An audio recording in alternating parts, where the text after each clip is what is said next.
أعوذ بالله من الشيطان الرجيم. بسم الله الرحمن الرحيم. يقول المولى سبحانه وتعالى في محكم كتابه بعد أعوذ بالله من الشيطان الرجيم. بسم الله الرحمن الرحيم.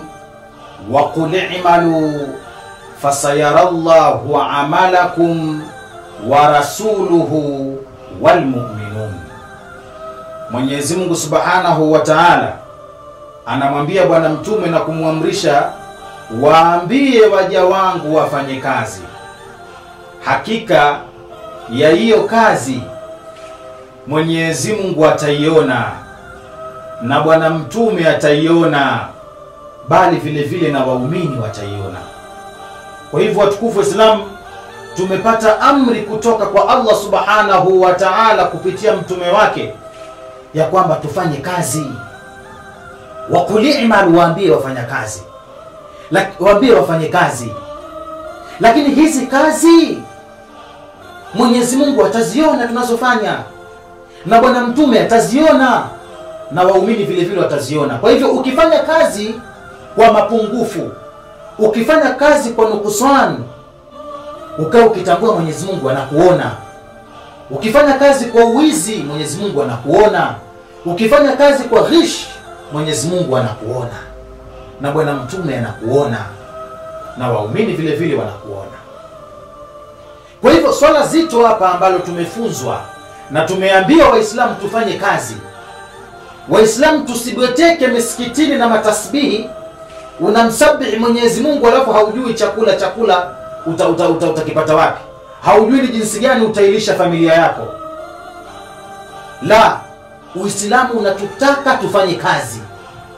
Uislamu unatutaka tuwe katika haraka ya kutafuta riziki. Huwezi ukasema mimi ngoja nikae nitamuomba Mungu riziki itanijia. Hakuna riziki ya hivyo. Kwa hivyo tufanye kazi, na hizo kazi ambazo tutazifanya tuzifanye kisawasawa, tuzifanye kiuaminifu. Bwana Mtume Muhammad sallallahu alayhi wa alihi wasallam anasemaje? Anasema inna Allaha yuhibbu 'abdan idha 'amila 'amalan an yutqina au ahkamahu au atqanahu. Hakika ya Mwenyezi Mungu Subhanahu wa Ta'ala anampenda mja yule ambaye kwamba akifanya kazi, hiyo kazi anaifanya kisawasawa, hiyo kazi anaifanya vizuri. Kwa hivyo kazi ambazo tunazifanya tuzifanye kisawasawa, tuzifanye kwa uaminifu. Hata wewe mwanafunzi ambaye unasoma kuanzia msingi mpaka sekondari mpaka chuo kikuu, unaposoma usome kisawasawa.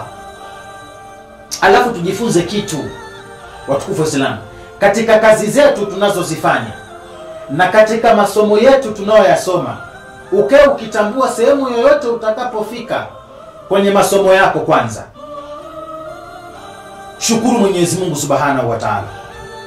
Ukitambua kazi yoyote ambayo utaipata, mshukuru Mwenyezi Mungu Subhanahu wa Ta'ala. Kila mtu Allah Subhanahu wa Ta'ala anampa riziki yake kwa jinsi alivyo, kwa sababu ndio khairi yake. Yaani haiwezekani sisi sote tukawa ni matajiri. Kwa hivyo hakuna kufeli katika maisha. Hii kauli itoeni, watukufu wa Islam. Na ndio kauli ambazo zinatugwetesha sisi siku hizi kwamba nimefeli kimaisha, kwa hiyo amegweteka tukiwa mtaani haeleweki. Kwa sababu gani amefeli kimaisha? Amefeli masomo, kafika form 6, kafika form 4, hawezi tena kuendelea na masomo kwa sababu familia yake haina pesa ya kumsomesha. Hauwezi kujua Mwenyezi Mungu kwa nini amekupangia ufike hapo. Huenda hapo ndio sehemu paheri kwako. Huenda wewe ungesoma mpaka PhD, mpaka madegree huko, ungekuwa mtu muovu, aswa annas. Ungekuwa ni mtu ni aswa unnas, mtu muovu zaidi. Kwa hiyo Mwenyezi Mungu akaona kusimamisha hapa form 4 ili upate kazi nyingine. Watukufu wa Islam, tukae tukitambua katika hii dunia kazi zetu tunazozifanya, elimu tunazozisoma, kila mtu Mwenyezi Mungu anampa riziki yake. Fulani wewe umepewa uwezo na Mwenyezi Mungu usome mpaka sehemu fulani, usifike degree, usifikie PhD sijui huko. Mwingine amepewa uwezo wa kusoma mpaka sehemu fulani, panatosha. Haiwezekani sisi sote tusome tuwe matajiri. Hebu tuchukulie sote tumesoma, tumekuwa matajiri. Nani ambaye atamhudumia mwenzie? Sisi wanadamu tunategemeana, sisi kwa sisi tunategemeana. Huyu anamtegemea huyu, huyu anamtegemea huyu, huyu anamtegemea huyu, na huyu anamtegemea huyu. Kwa hivyo huyu aliyesoma mpaka PhD degree amekuwa ni waziri, gari lake linahitajia fundi gereji. Fundi gereji ni huyu ambaye ameishia form 4, ni huyu ambaye ameishia darasa la 7. Ndio riziki yake Mwenyezi Mungu amempangia. Laiti wewe uliishia darasa la 7 ungefika kule kwenye PhD, huenda ungekuwa mbaya zaidi, ungekuwa muovu mbele ya Mungu. Kwa hiyo Mwenyezi Mungu amekuepusha na hayo ili ukaipate pepo ya Allah Subhanahu wa Ta'ala. Kwa hivyo ulipoishia hapo wewe ndio ukasomea kazi nyingine ya ufundi gereji, umekuja kumsaidia yule ambaye amesoma na amekuwa waziri. Kwa hivyo kila mmoja Mwenyezi Mungu anampa nafasi yake. Na ndio maana unakuta tunatofautiana katika kielimu, tunatofautiana kikazi. Kwa sababu gani? Ili tusaidiane na tuwe pamoja. Haiwezekani dunia nzima wote tuwe matajiri. Nani atamhudumia mwenzie? Nani atakuwa mfanyakazi? Nani atakuwa msafishaji barabara? Nani atakuwa mzoa taka? Nani atakuwa msukuma mkokoteni? Nani atakuwa mbeba zege? Nani atakuwa mjenga misikiti? Nani?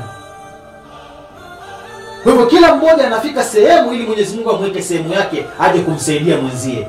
Kwa hivyo wewe uliosoma mpaka ukafikia madigrii huko, ukae ukijua unamtegemea huyu ambaye amefika darasa la 7 sasa hivi amesoma ni fundi gereji, anakuja kukutengenezea gari lako. Unakuja kumtegemea huyu ambaye hajasoma kabisa sasa hivi analima, ndio analeta chakula, yeye ni sababu ya wewe kula. Kwa hivyo usimdharau shekhe, tusidharauliane hata kidogo, usimdharau mwenzio kwa elimu yako uliyosoma. Tusaidiane tuwe kitu kimoja. Tunategemeana sisi. Chakula unachokula wewe ambao umefika ma PhD ni waziri sasa hivi huko, sijui ni nani, una cheo gani huko, chakula hicho unachokula kinalimwa na mtu wa darasa la 7. Barabara unazotembea haufagii wewe, zinakuwa safi, nchi inakuwa safi kwa hao watu ambao wamefika marhala ndogo katika masomo yao. Ndio riziki yao Mwenyezi Mungu amewapangia. Kwa kila mtu Mwenyezi Mungu anamweka katika sehemu yake. Kwa hivyo usifike sehemu ukafeli kimasomo ukasema mimi nimefeli sijui ukalalamika. Usilalamike, shukuru Mwenyezi Mungu kwa ulichokipata. Huenda hapo ulipofika form 6 mwenzio hajafika, mwenzio kafika darasa la 7. Hapo ulipofika darasa la 7 mwenzio hakusoma kabisa mwingine. Kwa hivyo shukuru na kile ulichokipata, kwa sababu huenda hicho ulichokipata ndio cha kheri Mwenyezi Mungu kakupangia. Mwenyezi Mungu ana uwezo, anao uwezo wa kutufanya sote tukawa matajiri. Lakini tukiwa matajiri dunia itakuwaje? Hatutosaidiana, hakuna atakayelima, hakutokupatikana fundi gereji, kila mtu atakuwa ni mkubwa. Nani ambaye atamhitajia mwenzie? Utakwenda kununua wapi nyanya? Utakwenda kununua wapi mchicha?